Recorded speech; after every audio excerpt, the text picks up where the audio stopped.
Beberapa pejabat pemerintah Israel mengaku mendapat serangan digital dari orang-orang pro-Palestina. Satu di antaranya serangan itu berasal dari warganet Indonesia.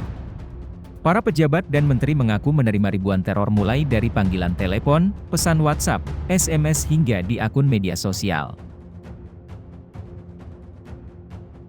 Dikutip dari NetNews, para pejabat itu mengaku mendapat pesan bernada ancaman, kutukan, cercaan dan seruan untuk membunuh hingga menuntut pembebasan Palestina.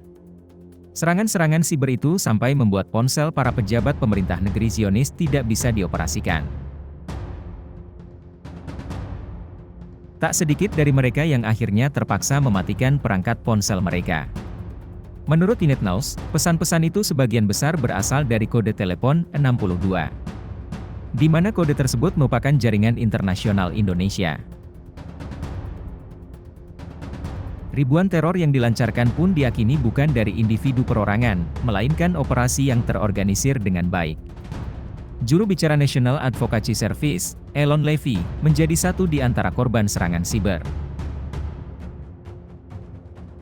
Akun media sosial hingga WhatsApp-nya dibanjiri sejumlah besar pesan dan panggilan yang mayoritas berasal dari nomor Indonesia. Para pejabat yang diteror sendiri dikabarkan telah mengajukan keluhan mengenai serangan tersebut kepada pihak berwenang Israel.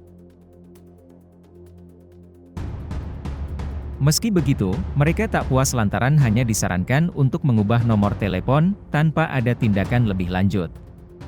Mereka pun mengaku frustasi atas situasi tersebut.